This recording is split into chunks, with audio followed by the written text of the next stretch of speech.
Have you ever felt like you were constantly available for everyone, but never really there for yourself? Have you ever answered a call, texted back, or helped someone out, only to feel drained and empty afterwards? Have you ever wondered if you were giving so much of yourself to others that you were losing sight of who you truly are? If you've ever felt this way, you're not alone. This is the story of Sarah, a woman who once believed that helping everyone around her was the key to being a good person. But she would soon learn that sometimes, the most important person you need to help is yourself.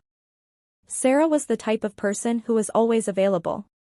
Whether it was a late-night phone call from a friend, a colleague needing help with a project, or a family member asking for a favor, Sarah was the one everyone turned to. She was the dependable one, the person who always had a smile and a helping hand. It made her feel important. It made her feel needed.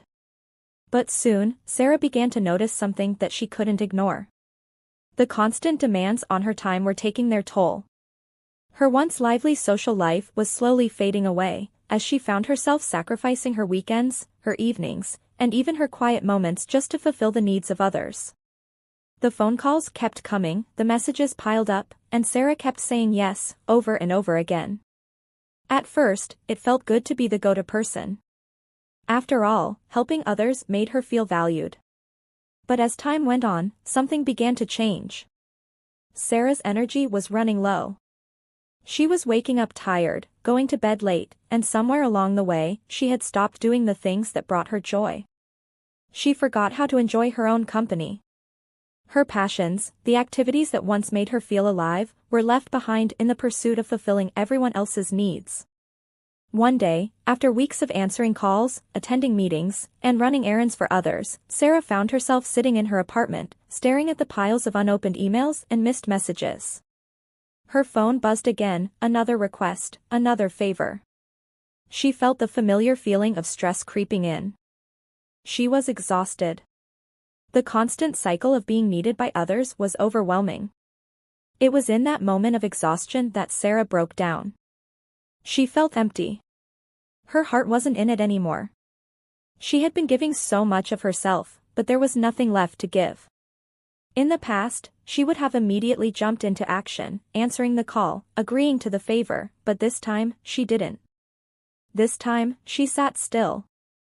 For the first time in months, Sarah didn't respond immediately. She didn't answer the phone, she didn't rush to check her messages, and she didn't feel guilty about it. Instead, she decided to take a break, to just breathe. She walked outside to get some fresh air, feeling the weight of her decision. As she strolled through the park, the sound of birds chirping and the sight of leaves dancing in the wind began to calm her. She sat on a bench, closed her eyes, and took a deep breath. It was there, in the peacefulness of nature, that Sarah realized something life-changing.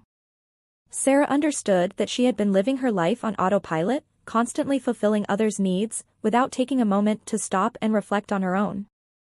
She realized that in helping everyone around her, she had neglected the most important person, herself. She thought back to all the times she had said yes, when she wanted to say no. The times when she overextended herself, feeling guilty for not being available. But now, as she sat on that park bench, Sarah understood the most valuable lesson of all: you can't pour from an empty cup. She knew now that self-care was not a luxury, but a necessity. She needed to take care of her mental, emotional, and physical well-being if she was ever going to continue helping others in a meaningful way. And so, Sarah made a promise to herself: she would start saying no. It wasn't an easy decision. In fact, at first, it felt uncomfortable. Guilt crept in as she thought about the people who might be disappointed in her, who might think she was being selfish. But Sarah reminded herself that she had a right to her own time, her own space, and her own well-being. The next day, Sarah put her new decision into action. When her phone rang, she didn't immediately pick up. Instead, she let it ring, and then, she went for a walk. She spent time with herself, doing things she loved: reading, listening to music, taking long walks in the park. She felt a sense of peace and calm that she hadn't felt in a long time. As Sarah began to set boundaries, something amazing happened. Her energy started to return. She no longer felt drained at the end of the day, and she was able to truly enjoy the moments she spent with her friends and family. She had more to give, not because she was overextending herself, but because she was giving from a place of abundance. Sarah realized that by saying no when she needed to, she wasn't pushing people away. Instead, she was teaching them to respect her time and her boundaries. She was showing them that she valued herself, and in doing so, they began to respect her even more. Over time, Sarah became better at balancing her life. She still helped her friends and family, but she no longer allowed herself to be stretched too thin. She learned that saying no wasn't about being rude or selfish, it was about self-respect. It was about knowing her limits and honoring them. She began to feel more confident in her decisions. She didn't feel guilty for taking time for herself anymore. In fact, she was happier and more fulfilled. She was able to be the best version of herself, not because she was constantly available for others, but because she had learned the power of taking care of herself first. And so, Sarah's life began to change. She became more focused, more present, and more energized. She wasn't just helping others, she was living her life on her terms, with a healthy balance of giving and receiving.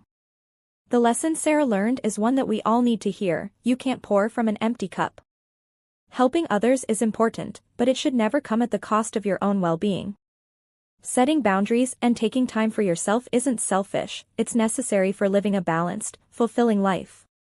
By learning to say no, you can give more of yourself when it truly matters, without losing yourself in the process.